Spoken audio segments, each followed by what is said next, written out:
je vous avais dit hier, quand nous avions commencé à travailler le Kokyu, il faut absolument arriver à ce que vos mains fassent des choses différentes. Là, on est là. Hein. Ici, cette main travaille ce sens-là.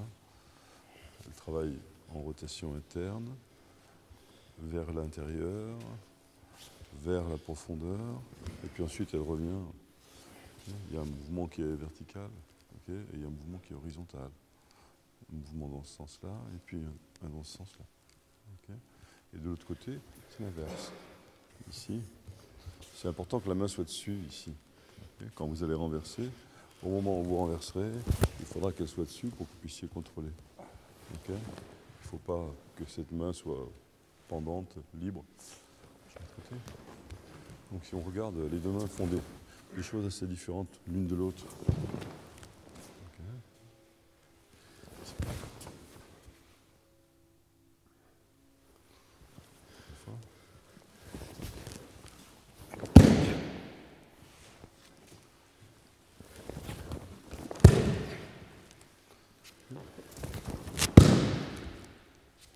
Allez, recommencer. Yoko Ilimi, Gyote Dori. Le travail des mains, je vous en ai déjà parlé beaucoup, mais on n'en parlera jamais assez. Hein. C'est toujours assez complexe, assez sophistiqué. D'accord. Hein. Ici. Qu'est-ce qui se passe là? Ici, on fait saisir, et puis on amène en rotation. Okay. C'est vraiment un mouvement de rotation comme ça. Okay. On est soit en aspiration à ce moment-là, soit on est en train d'entrer, okay, peu importe. C'est quand même toujours mieux d'avoir les deux, l'aspiration et le déplacement en moté, les deux ensemble. Cette main fait venir. Okay, la façon de faire saisir est importante. Si vous faites prendre comme ça, vous avez très peu d'action sur son centre. Même si vous arriverez un peu à le déplacer, c'est nettement mieux si vous êtes là. Si vous arrivez à être ici, vous avez une longueur ici qui est inférieure et qui fait que vous êtes plus efficace. Donc c'est vraiment important dans ces mouvements. On est en flexion puis en extension. On va au bout de l'extension. Okay. La combinaison des deux, on regarde, on a un mouvement ici qui est essentiellement comme ça. C'est un peu vers l'intérieur, c'est franchement vers la profondeur, puis ensuite vers l'extérieur. On est circulaire comme ça, on est comme ça. Okay. De l'autre côté, vraiment on travaille ce sens-là. Ne travaillez pas vers le partenaire, vous allez vous trouver en opposition. Là, si vous travaillez vers Dieu, vous allez vous trouver en opposition. Travaillez là. Travaillez le sens qui libère l'action. Okay. Vraiment vers là-haut.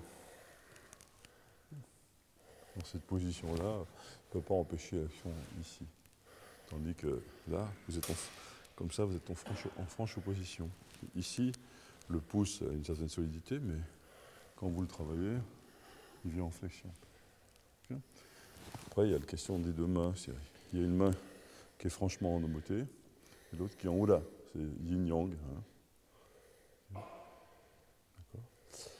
Donc, à partir du contact, ici, il y a toujours, même si vous avancez, un mouvement d'aspiration.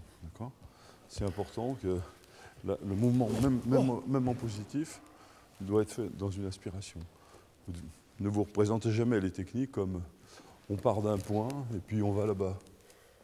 Okay. Il y a toujours une part d'absorption, une part de projection. Il n'y a jamais que l'un ou que l'autre. Okay. Vous comprenez ça? D'accord. Donc ici, vous pouvez travailler le Tenchinage, okay. Inspiration.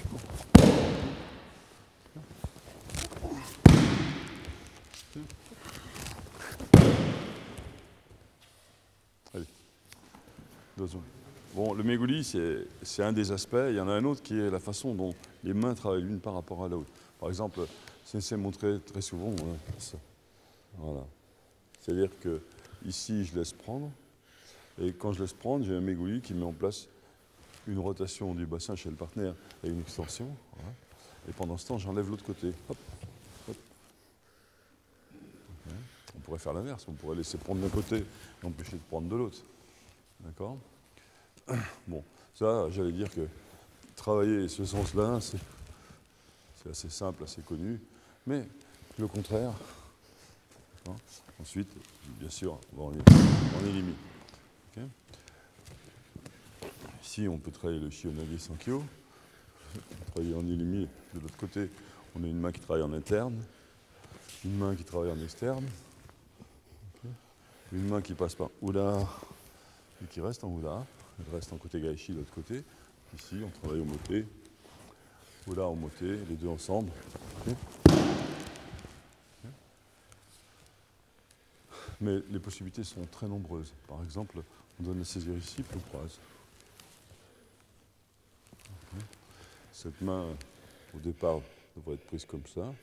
Quand il vient pour prendre, hop, on enlève et on croise. Okay. Il y a deux actions, c'est comme si d'un côté j'allais faire Ikkyo, et comme si de l'autre, je prenais un côté Gaishi ou Shionage. Okay. Le Jujigarami.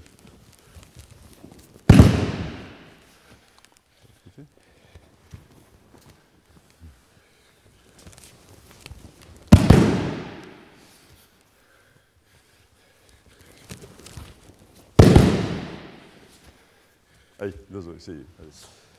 C'est pas très compliqué. Hein. On a deux mains, on en met une à l'intérieur comme si on allait faire Ikkyo. C'est tout. Il n'y a rien d'autre. Hein. Ici, on prend dessous, c'est tout. Hein. Il y en a qui sont en train de se. Vous avez que deux bras de toute manière. Hein. D'accord. Si vous en voyez plus, il y a un problème. Hop.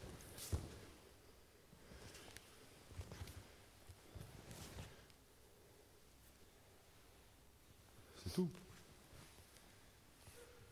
C'est tout. On met le saisir. Hop. Ok, les deux mains sont au sens normal pour pousser.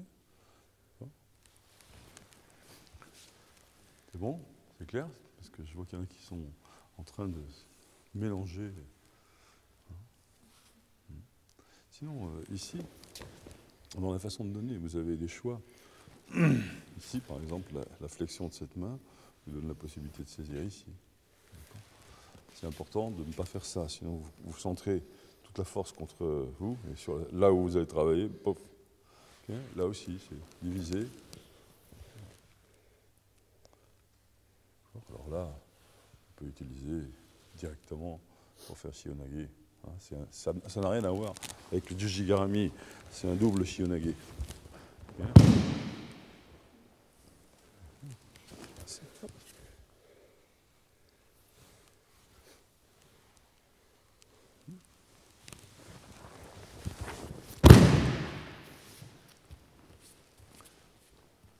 Ou bien, on peut prendre ce côté. Ici. C'est parce que la main est déjà prête. Si vous faites les deux en même temps, voilà. C'est la puissance bien connue de ce Shionage-là. Regardez. Quand vous êtes là. Sensei, lui, préconisait toujours de faire l'économie du déplacement. Il disait, plus vous vous déplacez, moins Uke se déplace. C'est Uke qui doit être mobilisé. Vous êtes au centre. Un petit mouvement au centre doit provoquer un grand mouvement autour. C'est pas l'inverse. C'est pas Shite qui doit tourner autour d'Uke. D'accord? Et dans ces Shionage, c'était vraiment très évident. Hein. Ici, si c'est pris correctement, c'est-à-dire si le contact est pris ici, okay, que vous êtes là, je peux vous assurer que le partenaire, il est très motivé. Il fait le tour tout seul. Hein. Vous n'avez pas besoin d'en faire beaucoup. Il suffit de déplacer vos hanches. Okay. C'est assez vrai dans l'ensemble. Dans toutes les techniques que nous avons tendance à travailler, c'est plutôt quand même Uke qui se déplace. Ce qui est logique. Plus vous vous déplacez, moins vous êtes stable. D'accord ? Vous avez besoin de stabilité pour que lui puisse se mobiliser autour. Okionage, hop.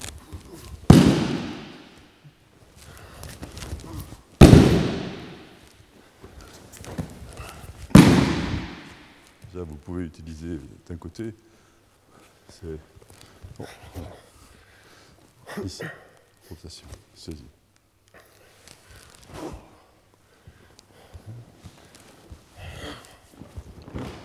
De l'autre côté, vous pouvez travailler soit au moté, okay, si vous avez mis ça à l'autre bout, et là, soit vous pouvez travailler aussi au dard. Vous pouvez rester en haut dard.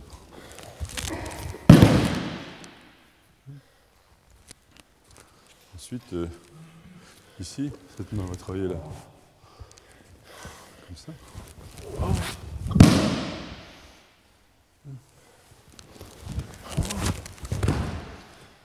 Allez, ici, c'est technique.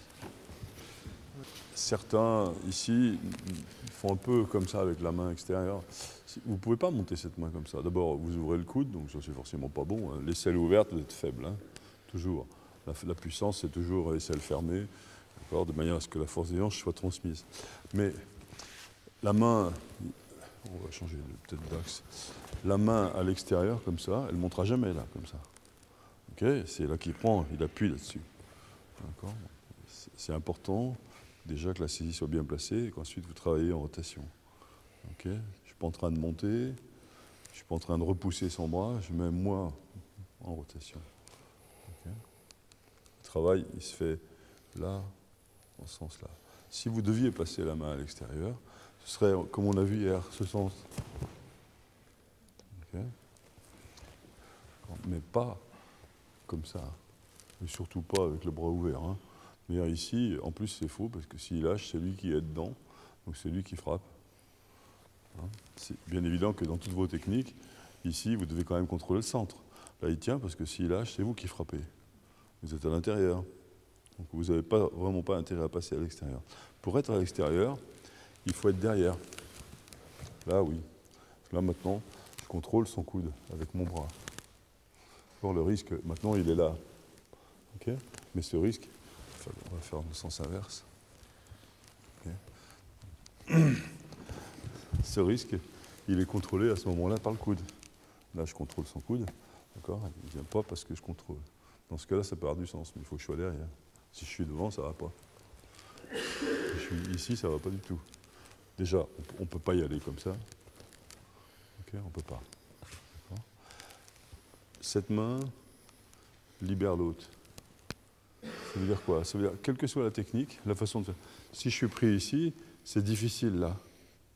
Avec la main externe, c'est difficile. Mais la main interne travaille. Elle libère la main externe. Okay.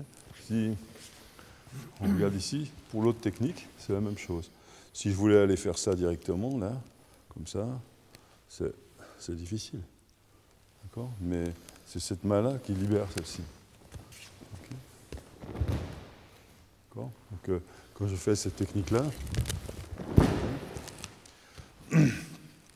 les deux mains travaillent séparément, on a vu, à faire des choses différentes, mais elles travaillent ensemble. Elles travaillent séparément et ensemble.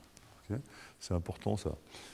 Vous faites quelque chose qui est complexe, d'accord, mais il y a quand même une unité. Et en particulier, il y a toujours une main qui aide ou qui libère l'autre. Okay? Ça, c'est important. Il y a toujours une partie qui est stable et il y a une partie qui est mobile. Et la partie stable stabilise la partie mobile mobilise la partie stable. Et elle change. C'est homotéola, homotéola, homotéola. Sensei insistait beaucoup sur la manière dont on travaille avec le Jo. Il dit, si une main est fermée, l'autre est ouverte. Si je change, je prends le Jo comme ça, on verra mieux. Cette main doit être extrêmement bien fixée pour qu'il y ait de la puissance à l'impact, mais celle-ci doit être très souple, sinon il n'y a aucune mobilité, pas de vitesse. Okay.